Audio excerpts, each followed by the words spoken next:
Hello, welcome back. As always, my name is Ari, and in today's video I want to talk about Romantasy. This year, Goodreads introduced a new category to their Goodreads Choice Awards called Romantasy. They also got rid of a bunch of categories that they shouldn't have, but we're only talking about the addition here. While I had read a small handful of books from the Romantasy category, I wasn't familiar with most of the books in the category. So for December, I wanted to take some time to read a lot of these Romantasy books and figure out if any of these are worth reading. In this video, I'm going to go through the 14 books in this category that I read.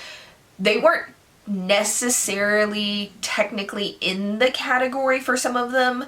Like, if it's a series, I just read the first book of the series. But 14 Romantasy books. I'm going to give you a plot recap. I'm going to tell you what tropes you can find. I'm going to tell you what the spice level is of the book. Since it is Romantasy, there's going to be spice. I'm going to give you my thoughts and I'm going to give you my ratings.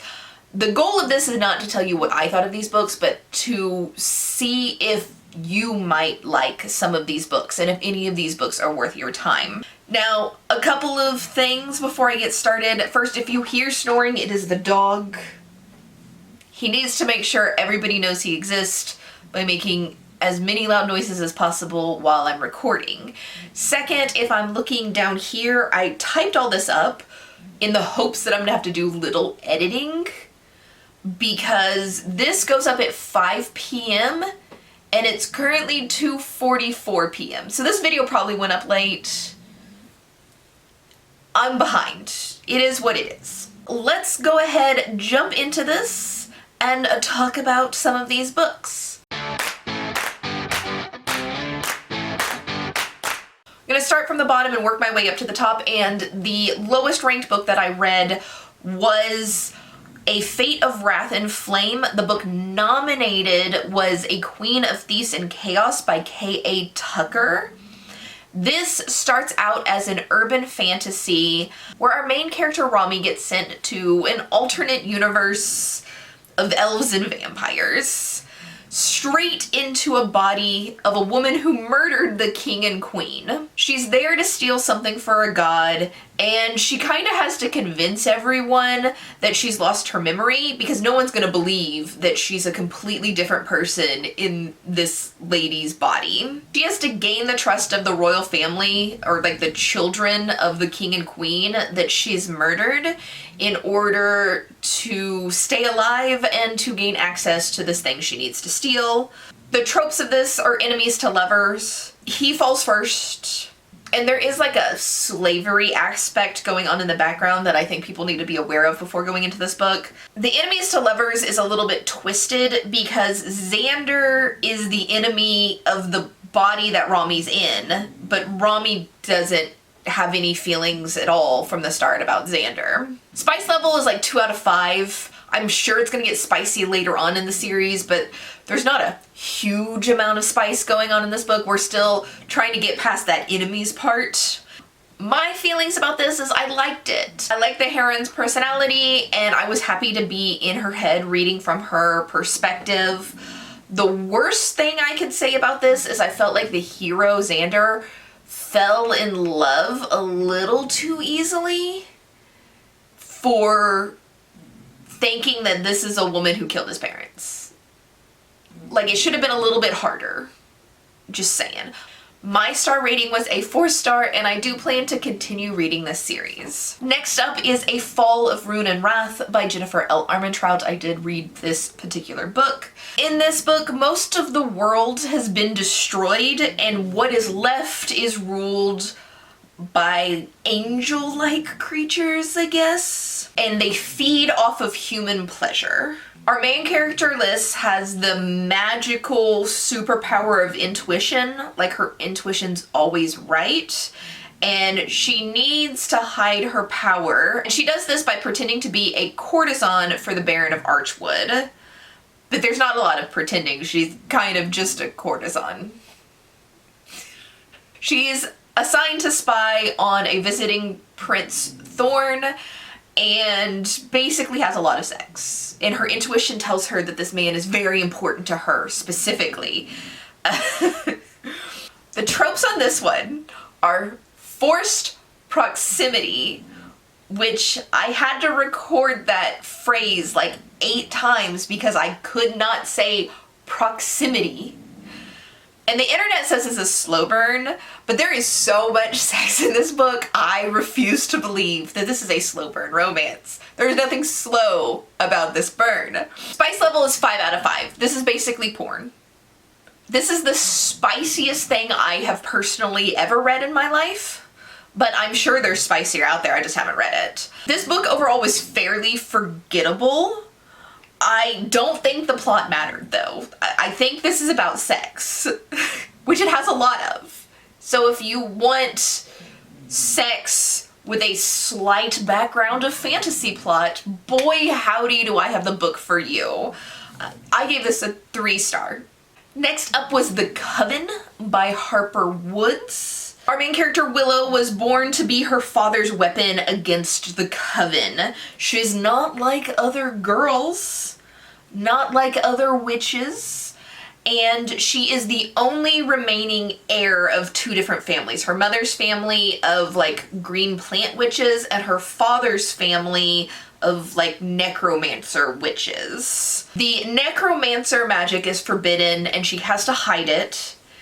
And she ends up being forced to attend this boarding school by the demonic vampire headmaster Alaric. Tropes for this book are dark academia, enemies to lovers, age gap / power imbalance, forced proximity, and non-consent. Spice level is 4 out of 5. It's pretty spicy. My thoughts is this is the only book on this list that I absolutely hated. It was super rapey, like super rapey with the whole non-consent thing. And the really horrible power dynamic between like the headmaster forcing himself on this student. It was gross. The writing also wasn't great, and there was a lot of plot holes and a lot of things that just didn't really make sense. And it was just generally bad. Like all around bad, like don't read this book. I hated it.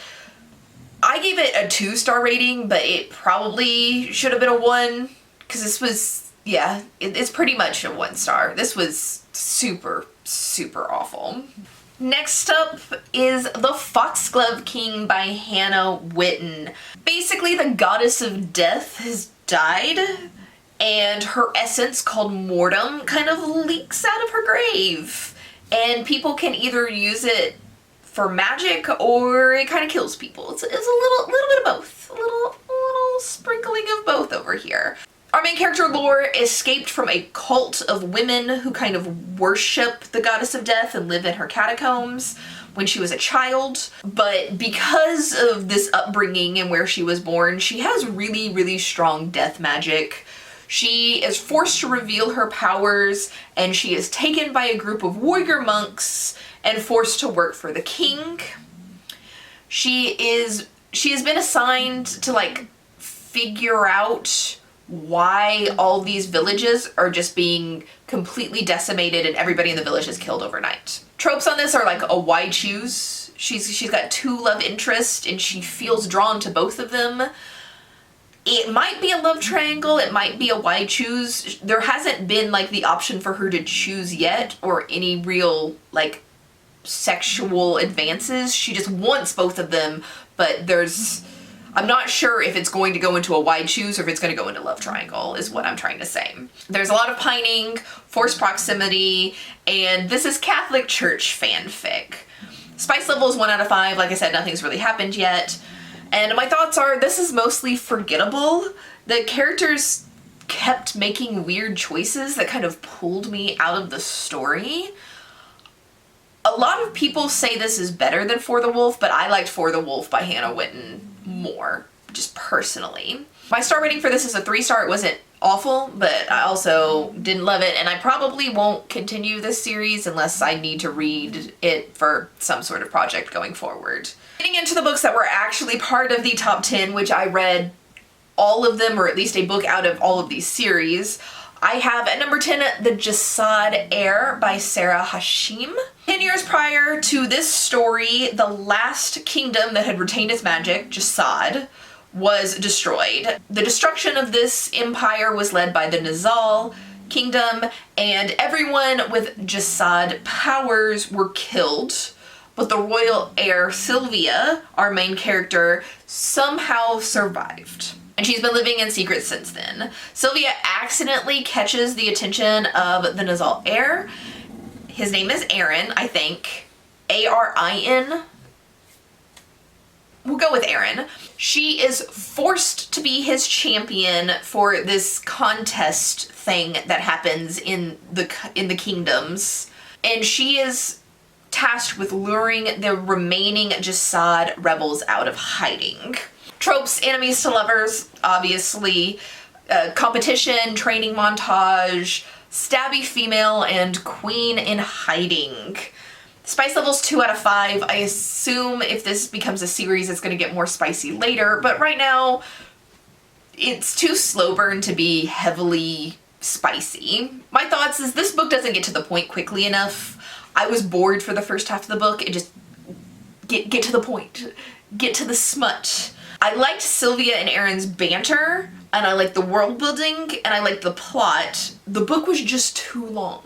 In the end, I ended up giving it 4 stars, so it wasn't bad enough for me to, like, actually hate it. I just thought a good chunk of the beginning of this book could have been pushed. Could have been cut, if you will. Next up at number 9 was A Fire in the Flesh by Jennifer L. Armentrout. I read the first book in this series, which is A Shadow in the Ember. There are 3 separate nominations by Jennifer L. Armentrout. I read all 3 of them. This is the second. The other one's much higher ranked. This is the prequel to her Blood and Ash series. I will talk about the Blood and Ash series later again. And this follows the first maiden, Seraphina. Seraphina is destined to be offered as a sacrifice. She is destined to be his consort because of a bargain that one of her ancestors made with the Primal of Death. She has been raised not only to be this man's consort, but to murder him because a primal's only weakness is if they fall in love. If a primal falls in love, then the person that he or she is in love with can harm them. She needs to kill him because her kingdom is being attacked by something called the Rot, like R-O-T, and it is believed that if the Primal of Death is killed, then the Rot will go away. Tropes for this are enemies to lovers, obviously, like most of these are enemies to lovers. Stabby female, fake relationship, and miscommunication / lying. Spice level 3 of 5. It's a little bit spicy, but not like super spicy because, you know, the slow burn enemies to lovers thing. My thoughts is it's kind of weird that she sucks so much at seduction when she's literally been raised to seduce this man. But she's kind of bad at it, but it's cute that he wouldn't have fallen for her if she was actually good at seduction, that he falls for the real person that she actually is. Knowing how I feel about Seraphina in the From Blood and Ash series, because I've read most of that, I'm fully impressed by how much Jennifer L. Armentrout makes me care about this character in this book.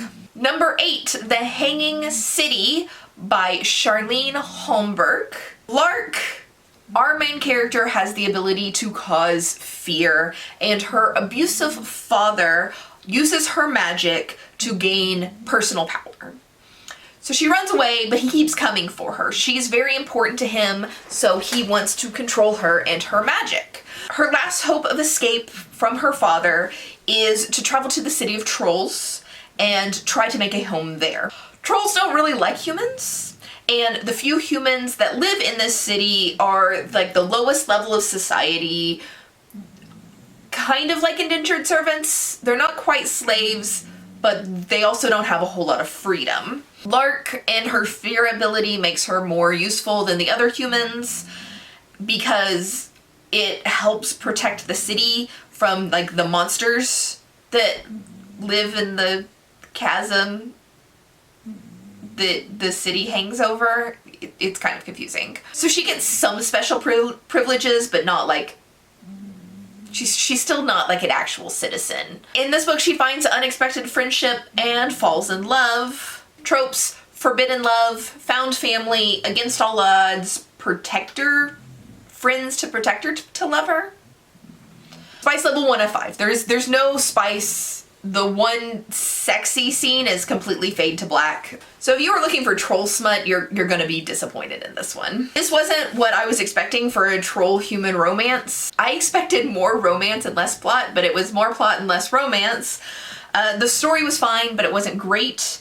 And her magic didn't make sense at all to me. Our rating, 3 stars. At number 7, we had the Hurricane Wards by Thea Guanzan. Taliesin has been at war with the Night Empire and its shadow magicians for almost her entire life. She is the last remaining light magician, but she and her powers are in hiding because she doesn't have any real chance of defeating the Night Empire all on her own. And she would be like a major target if her powers were revealed. So during the final battle of her failing empire, she reveals her powers and faces and bests Ulrich, who is the heir to the Night Empire.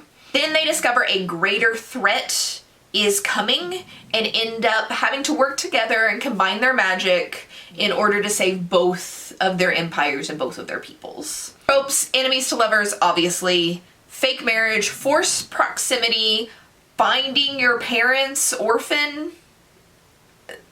It has a different trope, but that would be a spoiler, so that's the closest thing I could go with. And miscommunication. Spice level 2 out of 5. There's some spicy scenes, but no like actual sex. The first half of this story was kind of boring, but after the "you're not really an orphan" plotline, I really loved the hero and heroine's banter.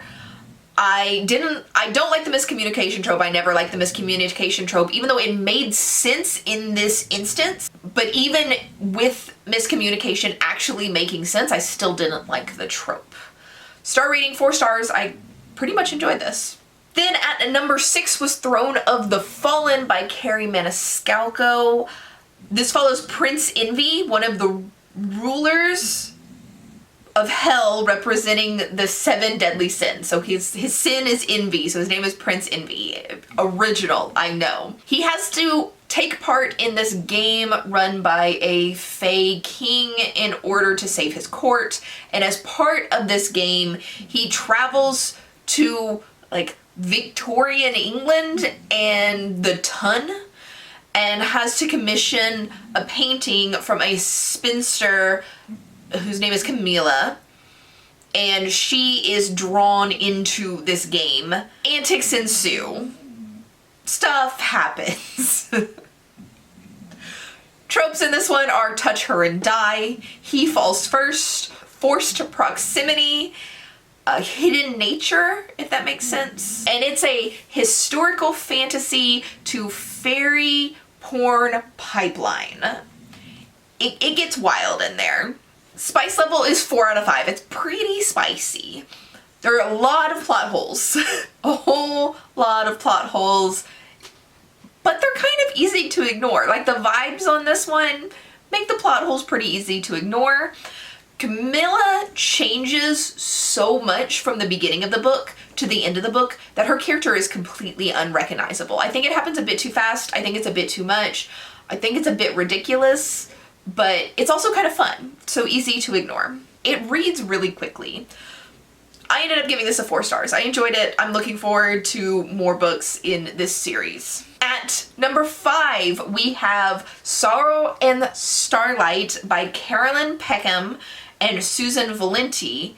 And this is like book 8. So I read book 1, which is The Awakening, or also known as Zodiac Academy. So on all the covers, as you could probably see here, Zodiac Academy, which is the series title, is like way bigger than the names of any of the books in the series. This follows twin girls, Tori and Darcy Vega, who find out they're fairy princesses and have to attend and graduate the Magical Zodiac Academy in order to receive their inheritance.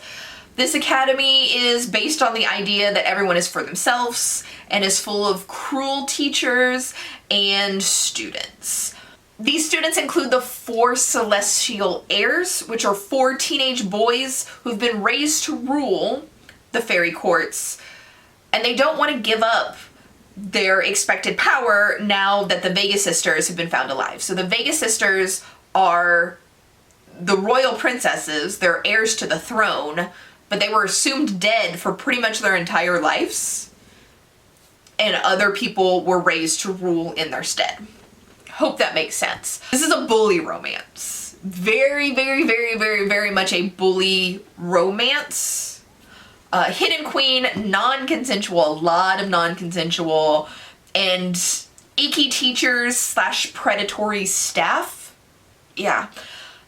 Spice level 3 out of 5. It's a little bit spicy, but not like super, super spicy.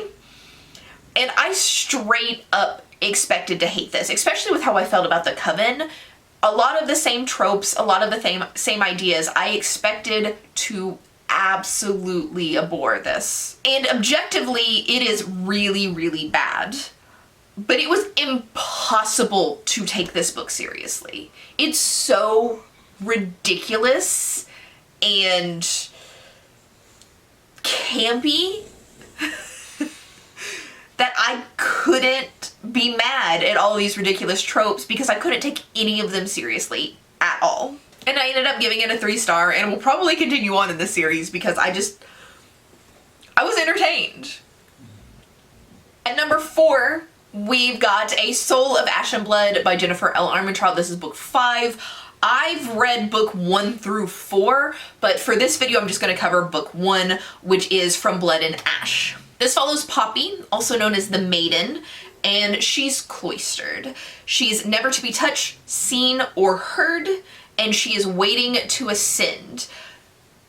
I don't know what that means. You're not supposed to know what that means. She doesn't know what that means, but she was raised as the Maiden and told that she's waiting to ascend. She lives in a dying world. It is a world of vampires, and there's a bunch of different types of vampires in this world. Poppy secretly wants to experience pleasure, which, you know, makes sense. Since she's not allowed to have human contact her entire life, she'd probably like to experience some human things. Enter Hawk, her new honor guard, who's super freaking hot. They hate each other in a sexy way. And through the book, she finds out that both Hawk and the world she's been raised in might not be what she thinks it is. Tropes: stabby female, enemies to lovers, and virgin sacrifice. Spice level is like medium. It's like a 3 out of 5 here, and it gets spicier the further you go in the series. Like, it gets up to like 5 out of 5 spicy eventually in this series. My thoughts are, I like this series. Most people like book 1 and then started hating the series, but I've enjoyed all of the books in the series so far. I still like it. I'm still looking forward to reading the rest of the series, except for the book that was nominated. Soul of Ash and Blood is literally From Blood and Ash, rewritten from Hawk's perspective, and I don't want to read the same book over again from a dude's perspective, but apparently I have to because there's information in this book that pertains to like the rest of the series that you won't understand unless you read this book. So eventually I'm gonna read it, just not right now. This is complete like brain rot candy. It's objectively not that great of a book, but I enjoy my experience reading it so much. I'm here for her stabbing him all the time and for the general banter. At number 3, we have The Ashes and the Star-Cursed King by Carissa Broadbent. And I read the first book, The Serpent and the Wings of Night. The human adopted daughter of the Nightborn Vampire King, her name is Oraya, Oraya? O-R-A-Y-A. Oraya. I don't know. She enters a tournament that is put on periodically by the goddess of death. And she has to survive all the other contestants who are winged vampires in order to win and get a prize. And I think her goal is to like win and then ask for the ability to not be killed by vampires or somehow to survive in this universe as a human where it's ruled by vampires and humans have no power. Her goal is to survive and win, and she is forced to make an alliance with Rain. R-A-I-H-N. I'm gonna call him Rain. I don't know if I'm pronouncing letters correctly, but he's super hot. He's our hot competition. So the tropes is a contest, stabby female, enemies to lovers, slow burn. Yeah. All the standard tropes that you keep hearing over and over again. Spice level 4 out of 5. It's pretty spicy. So pretty spicy. I enjoyed this as a trashy fantasy romance. It's another one of those like brain candies. It's not good for you. It's not gonna make you feel more intelligent, but you're gonna enjoy every minute of it. I really like the ending of this and I want to see where it goes, so I do plan to read The Ashes and the Star-Cursed King next month. Number 2, Assistant to the Villain by Hannah Nicole Mayer. Probably mispronounced that too, but I'm not gonna start pronouncing things suddenly right anytime soon. This is a cozy romance. Who would have thought? Evie is desperate to support her family, and she secretly takes a job as the assistant to the villain. He is really just known as the villain. She also kind of has a little bit of a crush on him, because he's kind of hot. Evie is very good at her job, and she is tasked with discovering who is trying to sabotage the villainous things, his villainous efforts. This is gray morality, grumpy sunshine, workplace romance, and a slow burn. The spice level is 1 out of 5. There's no spice at all. Like, at all. And I thought this was adorable in the most murderous type of way. I didn't expect a cozy romance here. I didn't really know what this was about at all. And it was super freaking cute, and I really, really liked it. And I'm looking forward to reading the next book whenever it comes out. I gave this a 5-star. Number 1. Fourth Wing. If you haven't heard of Fourth Wing, you are living under a fantasy romance rock. This book has almost 1 million ratings, and it came out this year. It's sold out multiple times. This is a wildly popular book. This book follows Violet, who is forced by her mother to enter the Dragon Rider school instead of being the scribe that she's kind of trained her entire life to be. The Sorengale, so her last name is Sorengale, are all dragon riders, and it doesn't matter that Violet has a connective tissue disorder that entirely makes her unfit for life as a dragon rider. Students of the Dragon Rider school are mostly expected to die. Like, most of them aren't going to make it through Dragon Rider school. They're going to end up dead sooner rather than later. It doesn't help that the son of a man her mother killed is one of the most powerful leaders in the school, and his name is Xaden with an X. Xaden with an X. Will Violet survive? And what secrets will she find out about her mother in the world that she lives in? Enemies to lovers trope, obviously. Touch her and die trope. Found family and forced proximity. Spice level 4 out of 5. It's pretty spicy. My thoughts, this is not good writing. In no universe is the writing in this good. But this is entertaining. Like 50 Shades of Grey or Twilight entertaining. Like, neither one of those books were good, but why were they so entertaining?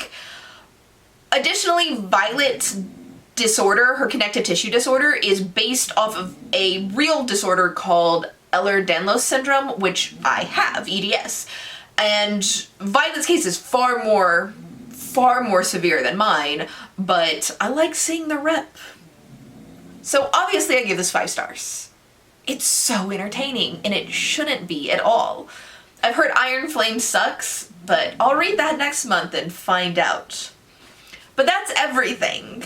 I hope that this gave you a little bit of a guide on what fantasy romance or romantasy you might like to pick up in the future, and I will see you tomorrow for another video. Bye!